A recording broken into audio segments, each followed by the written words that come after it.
to start out with bird breathing. And my daughter Lauren is going to help us learn bird breathing today. All right, stand completely straight, breathe in, and move your arms up slowly.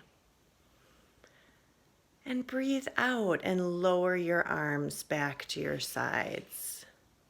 Let's try that again until you feel calm. Breathe in and move your arms up slowly.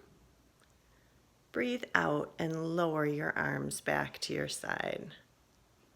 How do you feel? Calm. Calm. All right, let's try the next one.